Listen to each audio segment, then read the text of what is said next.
Yes. Hello friends, today we will start our 8th standard civil disobedience movement. इसके पहले हमने कौन से मूवमेंट्स पढ़े तो नॉन कॉपरेशन मूवमेंट पढ़ी, उसके बाद हमने बिगनिंग ऑफ फ्रीडम मूवमेंट्स पढ़ी, तो ये सारी मूवमेंट्स पढ़ी। बट अब हम ये पढ़ेंगे सिविल डिसओबीडिएंट मूवमेंट। अब सिविल डिसओबीडिएंट मूवमेंट्स मीन्स किसी भी चीज का बाइकआउट करना या फिर किसी भी लॉ के अगेंस्ट जाके उस पर हम मीन्स कह सकते हैं ना कि हम उस पर रोक लगा सकते हैं। तो ये सारी चीजें हम हमारे इस चैप्टर में पढ़ेंगे। सो सिविल डिसओबीडिएंट मूवमेंट जिसमें हमने देखा कि सत्याग्रह किस तरह से शुरुआत हुई, तो ये सारी चीजें हम हमारे इस चैप्टर में पढ़ेंगे। So let us start our chapter.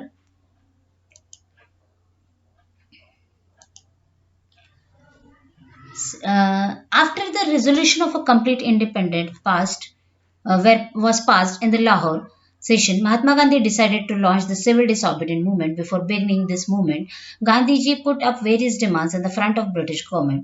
One of the important demand was to cancel the salt tax and monopoly of a British government for a manufacturing of salt.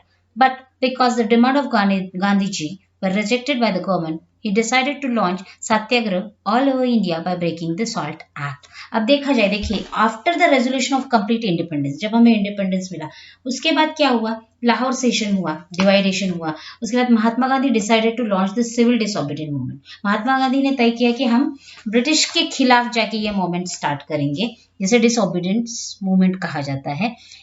Before beginning this movement, Gandhi ji put up a various demand in the front of a British government.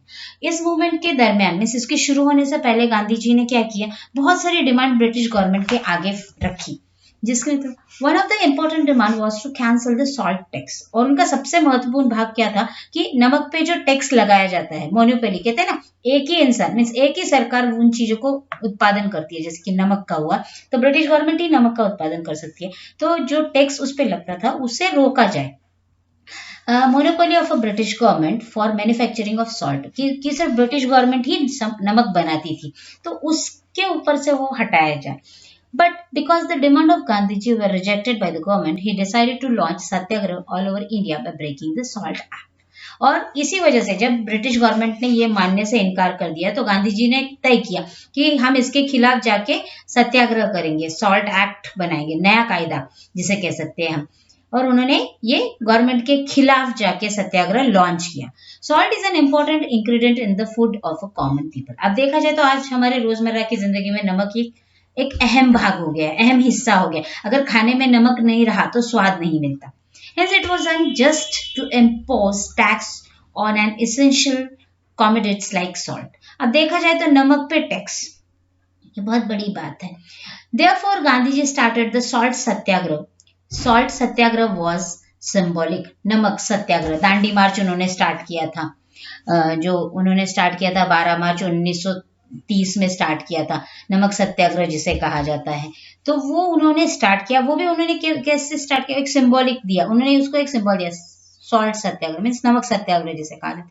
The extensive objectives behind it was to break the oppressive and unjust law of the British government through peace and satyagraha. और ये जो भी सत्याग्रह उन्होंने शुरू किया ये British government के खिलाफ था कि वो उसे रोके। उन्होंने जो भी टैक्स लगाया था उसके खिलाफ जाके उन्होंने ये सत्याग्रह स्टार्ट किया, और तो और वो शांतिपूर्वक उस सत्याग्रह को अंजाम देना चाहते थे गांधी जी हमारे। Gandhi ji choose Dandi a seashore in Gujarat to begin the salt satyagraha. और उन्होंने क्या किया, सत्याग्रह स्टार्ट कहाँ से किया, दांडी एक प्लेस है जहां से, सीसोर मीन्स जहाँ पे कहते हैं ना सॉल्टी वाटर्स होती है, जहां से नमक तैयार होता है, जो पूरी तरह से वाष्पीकरण होने के बाद नीचे नमक उसे उबाल के नमक रखा जाता है। On 12th March 1930, Gandhi ji set out from the Sabarmati ashram with 78 followers for launching the salt सत्याग्रह। और गांधी जी ने क्या किया, 12 मार्च 1930 में ये साबरमती आश्रम से दांडी मार्च शुरू की, मीन्स वहां से उन्होंने चलने की शुरुआत की। ये उनका सत्याग्रह था, नमक सत्याग्रह जिसे कहा जाता है, दांडी मार्च जिसे कहा गया है। और उनके साथ उनके 78 फॉलोअर्स भी थे जिन्होंने इस सत्याग्रह में उनके साथ सहभाग हुए, उन्होंने सहभाग किया। डिस्टेंस ऑफ अप्रोक्सीमेटली मीन्स जो वो उन्होंने सफर तय किया था वो 385 kilometers was covered on a foot and Gandhi ji delivered speech in the village on the way. और तो और वो जो उनका डिस्टेंस था वो 385 किलोमीटर का था, और वो अपने मीन्स पैदल चल के उन्होंने उस सत्याग्रह को अंजाम देना था। और जहां जहां रुकते थे वो वहां पे अपनी एक स्पीच डिलीवर करते थे, भाषण देके वहां की जनता को जागरूक करते थे। Through the speech, Gandhiji applied to the people to be fearless and join the civil disobedience movements. और तो और उन्होंने उनके भाषण में जनता को जागृत करने की कोशिश की और जनता को कहा कि तुम निडर होके मेरे साथ इस मूवमेंट में सहभागी हो. Due to the Gandhi speech, messages of a civil disobedience movements filled everywhere and a favourable atmosphere was created. और उनके उस भाषण कौशल्य की वजह से सारी जनता उनके साथ मिलकर इस सत्याग्रह में सहभागी हुई. On 5th April 1930, Gandhiji reached Dandi. On 6th April, Gandhiji broke the Salt Act by picking up the salt laying on the seashore of Dandi, and the civil disobedience movement start all over the country. और देखिए 5 अप्रैल 1930 में गांधी जी वहां पे दांडी करके एक place है जहां पे पहुंचे और 6 अप्रैल को उन्होंने वहां पे उस कायदे को भंग किया और उन्होंने हाथ में नमक उठा के सिविल ओबीडियंस मूवमेंट स्टार्ट की जो पूरे जागतिक मीन्स पूरे कंट्री में फैली. Right now we can see the next satyagraha, that is the Peshawar. Peshawar एक प्लेस है जो पहले देखा जाए तो पाकिस्तान और भारत इंडिया एक ही थे. In the North West Frontier Khan Abdul Gaffar Khan. अब अब्दुल गफार खान जो थे वो पेशावर एक प्लेस है जहां पे उन्होंने सत्याग्रह मीन्स सेम सत्याग्रह उन्होंने वहां पे स्टार्ट किया. और वो क्या थे? फ्रंटियर गांधी मीन्स गांधी के ही फ्रंटियर गांधी जिन्हें कहा जाता है. वो महात्मा गांधी के बहुत बड़े फॉलोअर थे. He also known as a Frontier Gandhi. He had found the organisation called a Khudai Khidmatgar. उन्होंने एक फाउंडेशन एक ऑर्गेनाइजेशन स्टार्ट की थी जिसका नाम था खुदाए खिदमतगार. अगर आपको ये क्वेश्चन आए कि अब्दुल खान गफार खान को क्या कह के माना जाता था तो महात्मा गांधी के उन्हें भी फ्रंटियर गांधी कहा जाता था. और तो और उन्होंने एक ऑर्गेनाइजेशन जो फ्रेम की थी उसका नाम था Khudai Khidmatgar. On 23 April 1930 he started satyagraha at Peshawar. उन्होंने पेशावर में ये सत्याग्रह 1930 में 23 अप्रैल को स्टार्ट किया था. The town was in the hand of the satyagrahis near for a week. The British government gave order to Garewal Regiment to carry out open firing on the satyagrahis, but Chandra Singh Thakur, an officer of a Garewal regiment, refused to open fire. और ये जो कहते हैं ना कि कैसे एक शासक जहां पे होता है जैसे ब्रिटिश का राज्य था, लेकिन जब सत्याग्रही के हाथ में पूरा हफ्ता रहा तो ब्रिटिश गवर्नमेंट को लगा कि हमारे हाथ से सत्ता चली जाएगी. तो उन्होंने क्या किया, जो गरेवल रेजिमेंट, अब रेजिमेंट क्या होती है, एक आर्म फोर्स होती है पुलिस के ऊपर, जो अभी जैसे कि हम बाहर रेजिमेंट देखते हैं, गुरखा रेजिमेंट होते हैं, तो उसी तरह से एक गरेवल रेजिमेंट थी. उस गरेवल रेजिमेंट के जो ऑफिसर थे चंद्र सिंह ठाकुर, उनको उन्होंने ऑर्डर दी कि आप इन पे ओपन फायर करो, पर उन्होंने उनके खिलाफ जाके कहा कि हम ओपन फायर नहीं करेंगे. He was court martial and was given a service punishment. और उस वजह से उनका कोर्ट मार्शल हुआ और उन्हें पनिशमेंट दी गई. The British government found itself in a difficult situation due to the satyagraha launched by Mahatma Gandhi on 4th May 1930. Gandhiji was arrested. Supervised measures were undertaken all over the country. There was protest all over the country due to the arrest of Mahatma Gandhi. अब देखा जाए तो British के खिलाफ जाके महात्मा गांधी ने यह सत्याग्रह शुरू किया था, नमक सत्याग्रह जिसे कहा जाता है. और 4 मई 1930 में गांधी जी को अरेस्ट किया गया और उन्हें जेल में रखा गया. तो इसके खिलाफ जाके भी जनता ने कि गांधी जी को छोड़ दिया जाए, उन्हें प्रोटेस्ट किया. We can go for a Solapur satyagraha. अब सोलापुर सत्याग्रह में एक मिल मजदूर के ऊपर जो मिल वर्कर्स थे उनके लिए ये सत्याग्रह था. The mill workers were on the forefront and the Solapur Satyagrah on 6th May 1930. हड़ताल was observed in सोलापुर. हड़ताल जो मिल मजदूर थे 6 मई 1930 में उन्होंने इस हड़ताल को स्टार्ट किया, ऑब्जर्व किया. A huge procession was organized in Solapur. The district collector gave order or firing on the procession. और तो और डिस्ट्रिक्ट कलेक्टर ने ऑर्डर दिया कि उन पे फायरिंग किया, उन्हें ये किया जाए, रोका जाए. Many volunteers along with a Shankar Shivedar died in the firing. As a result, people start attending police stations, railway station, court, municipal buildings, etc. और इस वजह से क्या हुआ, बहुत सारे वॉलंटियर्स जिसमें शंकर शिवदरे भी थे वो डाइड हुए. और तो और लोगों ने क्या किया, पुलिस स्टेशन हो गए, रेलवे स्टेशन हो गए, कोर्ट हो गए, म्युनिसिपल बिल्डिंग्स पे अटैक कर दिया. The government declared martial law and actions were So first, those who took lead in this movement, such as Mallappa Danshetty, Shri Krishnan Sardar, Qurban Hussain and Jagannath Shinde were hanged to death. और तो इस movement में जितने भी लोगों ने सहभाग किया था, गवर्नमेंट ने क्या डिक्लेयर किया, मार्शल लॉ डिक्लेयर किया और उन्हें हैंग मीन्स उन्हें सजाए मौत सुना दी, सजाए मौत दी. Now we can go for next topic that is our. देखिए ये चार लोग थे जिन्हें सजाए मौत सुनाई गई इस दरमियान, सोलापुर सत्याग्रह के दरमियान. Then we can go for Darshan satyagraha, जिसमें हमारी सरोजिनी नायडू जी थी जिन्होंने सहभाग किया. The satyagraha at Darshan in Gujarat was led by Sarojini Naidu. The police lathi charge on the satyagrahis who came forward to break the SALT Act. और सत्याग्रह जो था, नमक सत्याग्रह, इसमें सरोजिनी नायडू जी ने पर सहभाग किया था और तो और उन्होंने भी कायदे का भंग किया था. और इस वक्त उनपे सिर्फ मीन्स उनके पास कोई भी हथियार नहीं होता था. जो पुलिस लाठीचार्ज करती थी, मारती थी, वो एकदम साइलेंटली उसको टॉलरेट करते थे, उसे झेलते थे. When they were taken away from a medical aid another batch of a satyagrahis come forward to replace them. और इस वजह से ये क्या होता था, वो एक दूसरे को रिप्लेस करते थे. मेडिकल एड्स, उनको जिस तरह के मेडिकल फैसिलिटीज प्रोवाइड करते थे और दूसरे सत्याग्रह फिर से खड़े हो जाते थे.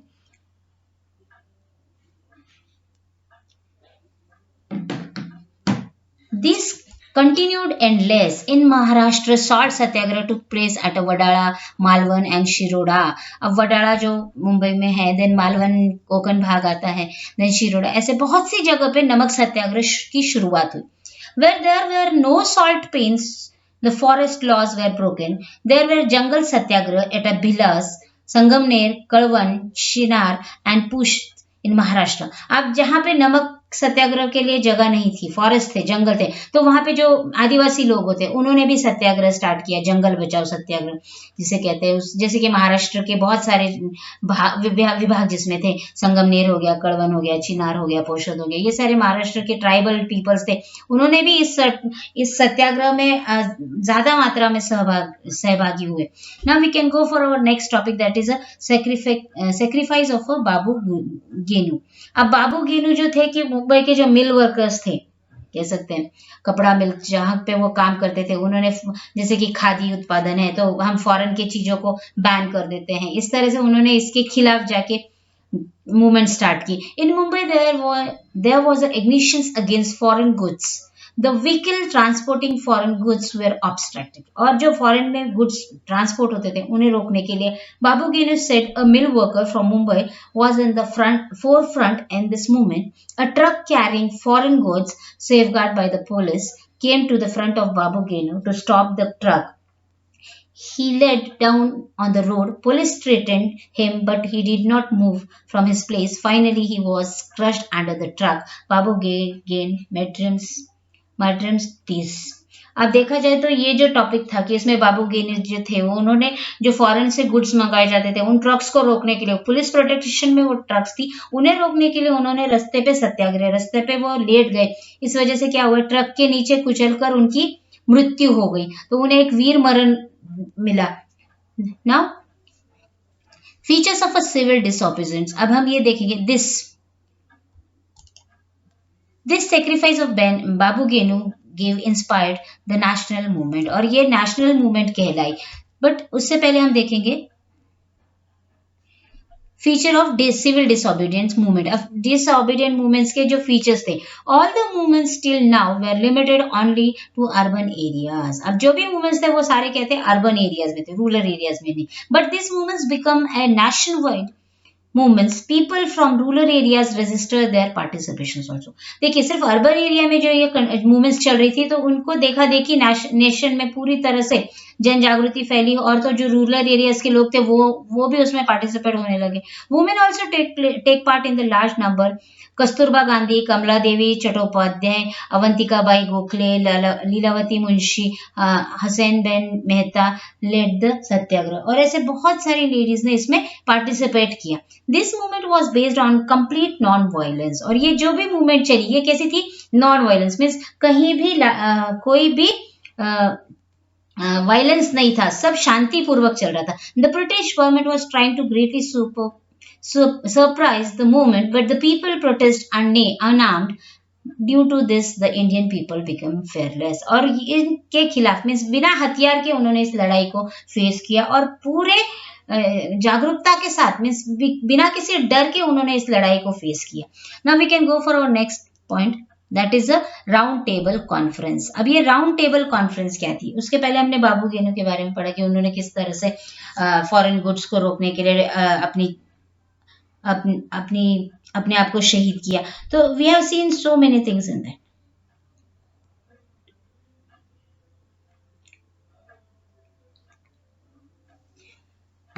Now we can look at the round table conference. अब इन सब चीजों के लिए ब्रिटिश गवर्नमेंट ने राउंड टेबल कॉन्फ्रेंस डिक्लेयर की, जिसमें 3 सेशंस हुए। 3 सेशंस में ये राउंड टेबल चला, जो स्टार्ट हुई थी नवंबर के 1930 से जनवरी के 1931 तक। ये किस तरह से फर्स्ट सेट हुआ? Okay, now look at this. In the opinion of a British Prime Minister Ramsay MacDonald, while the civil disobedience movement was going on, the constitutional issues regarding the India should be thought over. For this purpose, he organized a conference at London. This conference is known as a Roundtable Conference. In the period between 1930 to 1932, 3 Roundtable Conferences were organized. अब देखा जाए तो जो prime minister थे, British के जो prime minister थे McDonald, उन्होंने रामसे पीएम जो थे रामसे मैकडोनल्ड, उन्होंने इस कॉन्फ्रेंस को अंजाम दिया। उन्होंने जो कॉन्स्टिट्यूशनल इश्यूज थे रिगार्डिंग जो इंडियन के थॉट्स थे, उसके लिए ये राउंड टेबल कॉन्फ्रेंस अरेंज की गई, जो लंदन में अरेंज की, जो 1930 से स्टार्ट होने वाली थी। और इसमें कांग्रेस के किसी भी व्यक्ति ने सहभाग नहीं किया, पर इसमें डॉक्टर BR अम्बेडकर जी और एक और पर्सन थे जिन्होंने इसमें पार्टिसिपेशन किया था। तो हम देखेंगे जो जीना थे, बैरिस्टर जीना जो थे, उन्होंने इसमें तेज बहादुर बैरिस्टर जीना, उन्होंने पार्टिसिपेट किया था इन राउंड टेबल कॉन्फ्रेंस में। तो ये राउंड टेबल कॉन्फ्रेंस इस वजह से फ्रेम की गई थी। Now we can see the first round table conference क्या थी। Ramsay MacDonald was the chairman of the round table conference. ये राउंड टेबल कॉन्फ्रेंस में से एक राउंड टेबल होता है जिसमें ब्रिटिश गवर्नमेंट और इंडियन जो कॉन्स्टिट्यूशन के लोग होते हैं, जैसे कि सारे मिलके इस पर एक चर्चात्मक भूमिका लेते हैं कि क्या करना चाहिए। So the round table conference, Ramsay MacDonald was the chairman of the round table conference. और जो हमारे मैकडोनल्ड जो थे चेयरपर्सन थे, जो ब्रिटिश प्राइम मिनिस्टर थे रामसे मैकडोनल्ड, वो उसके चेयरमैन थे। The Round Table Conference representative of England and India participate in the conference. ये जो भी तो राउंड टेबल कॉन्फ्रेंस था, ये रिप्रेजेंटेटिव कौन थे इसके? इंग्लैंड थे, और इंडिया पार्टिसिपेट करने वाली थी इस कॉन्फ्रेंस में। These including doctor Baba Saheb Ambedkar, sir Tej Bahadur Sapru, Barrister Gina, etc. In the conference, there were decisions on various topics such as a responsible government at a central level. और ये लोगों ने क्या किया? हमारे देश के जो थे कॉन्फ्रेंस में डॉक्टर अंबेडकर जी थे, तेज बहादुर सुप्रे थे, बैरिस्टर जीना थे, इन्होंने इस कॉन्फ्रेंस में इस डिस्कशन में पार्टिसिपेट, और जो वेरियस टॉपिक डिस्कस होने वाले थे, responsible of government, central government की जिम्मेदारियां, establish of federal state in India etcetera, Indian etcetera, federal state को एक्सेट्रा जो भी है देने वाले थे। Representatives of different political parties in India and ruler parties of princely states participate in the conference. देखा जाए तो रिप्रेजेंटेटिव्स थे, पर कांग्रेस के कोई भी व्यक्ति ने इसमें सहभाग नहीं लिया था।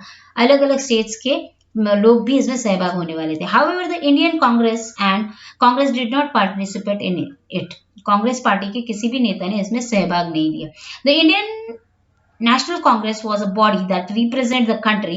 Without its participation, the deliberation in the Round Table Conference was indeed meaningless. और कांग्रेस पार्टी के किसी के पार्टिसिपेशन न होने की वजह से इस कॉन्फ्रेंस टेबल को कोई अर्थ नहीं बचा। Now we can go through the next topic, that's the Gandhi-Irwin Pact. अब पैक्ट मीन्स एक नियम होता है, जैसे कहते हैं कायदा, सेस एग्रीमेंट जिसे कहते हैं। The British prime minister expressed his hope for participation of Indian national Congress in the second round table conference. और जो ब्रिटिश प्राइम मिनिस्टर थे उन्होंने एक्सप्रेस किया, होप दिया कि सेकंड राउंड टेबल में इंडियन नेशनल कांग्रेस के जो भी है पार्टिसिपेट करें। In view of the appeal made by the prime minister, the वर्स released Mahatma Gandhi and other leader for a prison. अगर नहीं होंगे तो उन्हें जेल में डाल दिया जाए। Gandhi and other leader from prison, these a conducive atmosphere was created for the Congress to discuss the issue freely, और वो इशू डिस्कस करे freely. A pact was signed between Mahatma Gandhi and वर्सी Irwin which is known as the Gandhi Irwin pact. Means ये agreement sign हुई थी उनके बीच में। According to this pact, the British government assured that the system of responsible government would be added in the proposed Constitution of India. Consequently, Indian National Congress withdraw the civil disobedience movement and agreed to attend the round table conference. और उन्होंने इस act में, इस agreement में ऐसा किया था कि कांग्रेस, जो भी Congress, national Congress, Indian national Congress withdraw करेगी डिसोबीडियंट मूवमेंट को और इस टेबल कॉन्फ्रेंस में पार्टिसिपेशन करेगी, एग्रीड करेगी. Now we can go for our next topic, that is a second round table. हाँ, now we can go for a second round table conference. अब हमने फर्स्ट राउंड टेबल कॉन्फ्रेंस क्या होती है, तो एक राउंड टेबल होता है जहाँ पे बैठ के एक दूसरे का डिस्कशन होता है. फर्स्ट राउंड टेबल में उन्होंने देखा कि जो रामसे मैकडोनल्ड थे चेयरपर्सन थे, जो इंग्लैंड को रिप्रेजेंट कर रहे थे, और जो इंडिया को रिप्रेजेंट करने वाले doctor B are Ambedkar ji थे, तेज बहादुर ऐसे ऊपर थे, बैरिस्टर जीना थे. और तो और इसमें कांग्रेस, जो नेशनल कांग्रेस पार्टी के किसी ने भी पार्टिसिपेट नहीं किया. तो जब 11 पैक्ट, गांधी और 11 पैक्ट जो एग्रीमेंट साइन, एग्रीमेंट के थ्रू उन्होंने ये बोला, जो मिनिस्टर थे नेशनल कांग्रेस, उन्होंने उस टेबल में पार्टिसिपेट, सेकेंड राउंड टेबल में पार्टिसिपेट. और जो प्राइम मिनिस्टर थे वो release Mahatma Gandhi and other leader from prison, उन्हें उसके खिलाफ जाके ये किया. तो उसे उन्हें कहा गया कि इस 11 पैक्ट में उन्होंने ये बोला कि आप सिविल डिसोबीडियंट मूवमेंट को पीछे लीजिए, तो आप राउंड टेबल में ये कर सकते हैं. Now we can go for the second round table conference. In 1931 the second round table conference was organised. Mahatma Gandhi attend the conference as a representative of Indian National Congress, along with the Indian National Congress representative of various caste and communities, political party as well as a princely state were invited. और तो और second round table में महात्मा गांधी जी ने उस table conference को represent किया, और तो और इंडियन नेशनल कांग्रेस पार्टी की तरफ से उन्होंने रिप्रेजेंट किया. उसके साथ साथ बहुत सारी कम्युनिटीज, पॉलिटिकल पार्टीज और जो प्रिंसली स्टेट थे उन्हें भी इन्वाइट किया गया. The government put forth the issue of minorities in a round table conference. और उन्होंने क्या किया, फोर्थ इशू जो रखा माइनॉरिटीज राउंड टेबल कॉन्फ्रेंस में. There was a difference regarding this issue and also regard the nature of a prospective federal constitution. Gandhi ji try to bring an unity in the opinion but was unsuccessful.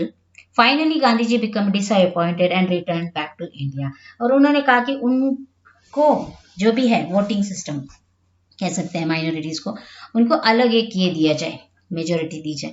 But Poona act, अब हम इस Poona act में देखेंगे कि किस तरह से गांधी जी और हमारे जो डॉक्टर बाबा साहेब अम्बेडकर है, जिन्होंने दलित को रिप्रेजेंट किया से राउंड टेबल में, तो किस तरह से किया, क्या डिमांड थी. So doctor Baba Saheb Ambedkar represent the Dalit in a round table conference. He demand separate electorates for a Dalit. और उन्होंने कहा कि दलित के लिए एक अलग ये होना चाहिए, इलेक्ट्रल्स होना चाहिए, मीन्स कहते हैं ना चुनाव. So after the second round table conference, the British Prime Minister Ramsay MacDonald declared communal award. According to it, Dalits were given separate electorates. Gandhiji went on a fast unto death at a Yerwada jail, protesting against the granting of a separate electoral on the basis of caste.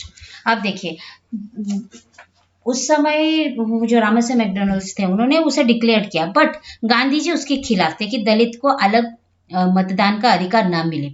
और तो और उन्होंने उसके खिलाफ जाके सत्याग्रह start किया, भूख हड़ताल स्टार्ट की, जो भी उन्होंने उसके खिलाफ जाके किया, और वो उन्होंने वहां यरवाड़ा जेल में स्टार्ट की. The leader of Indian national Congress requested doctor Baba Saheb Ambedkar to reconsider the demand for a separate electoral. और तो और जो अम्बेडकर थे उन पे बहुत सारे कांग्रेस कम्युनिटीज के लोगों ने प्रेशराइज किया कि आप इसको रिकंसिडर करें, फिर से सोचें. Keeping in the mind the interest of the nation, doctor Ambedkar was ready to accept this request. और देश के बारे में सोच के उन्होंने इसको एक्सेप्ट किया. In 1932 Mahatma Gandhi and doctor Ambedkar sign the famous Poona act. According to this act, separate electoral for Dalit was cancelled and a provision for a reserve seats was made. और तो और उन्होंने उनके लिए अलग चुनावी हक ना होके उनके लिए रिजर्वेशन सीट्स रखी जाए. Then third round table conference, और ये पूना एक्ट साइन हुआ, जिसे पूना एक्ट मींस एग्रीमेंट जिसे कहा जाता है. The third round table conference in November 1932, the third round table conference was organised in England. England में 1932 में ये third round table conference organise की गई। The Indian national Congress boycott the conference, this conference provide to futile, और इसे national Congress ने boycott किया, means इसके खिलाफ जाके ये मूवमेंट उन्होंने स्टॉप की। Second phase of a civil disobedience movement, अब सेकेंड फेज क्या था? Gandhi ji return to India from the second round table conference with a dejected mind. He decided to restart the civil disobedient movement. Gandhiji was immediately arrested, hence there was a discontent among the people. और उनके दिमाग में था कि ये जो second round table conference थी वो फेल थी, तो उन्होंने स्टार्ट किया कि फिर से हम सिविल ओबीडियंट मूवमेंट्स मीन्स कानून के खिलाफ जाके, जैसे कि कहते हैं बिगिन ऑन 17 नवंबर में स्टार्ट हुई थी और 24 नवंबर को खत्म हुई थी, उसमें उन्होंने फिर से उसको प्रेजेंट किया solutions के लिए. Then government respond to this movement by using inhuman officers method. There was a struggling of a civics rights everywhere. The Indian National Congress and its associates instructions were declared illegal. Restrictions were leveled on national newspapers and literature. Finally, in the April 34, Gandhiji withdrew the movement and historic phase of a civil disobedience movement came to an end. और तो और 1934 में, अप्रैल 1934 में गांधी जी ने इस movement को पीछे लिया, मीन्स इसको खत्म किया एक हिस्टोरिक फेज देके. सो अगर आपको कोई भी इश्यूज या प्रॉब्लम हो तो you can just contact me on my personal number regarding this topic and do this exercise in your classwork notebook. When you like my video, share with your friends, subscribe my channel, press the bell icon. और आपको इस topic पे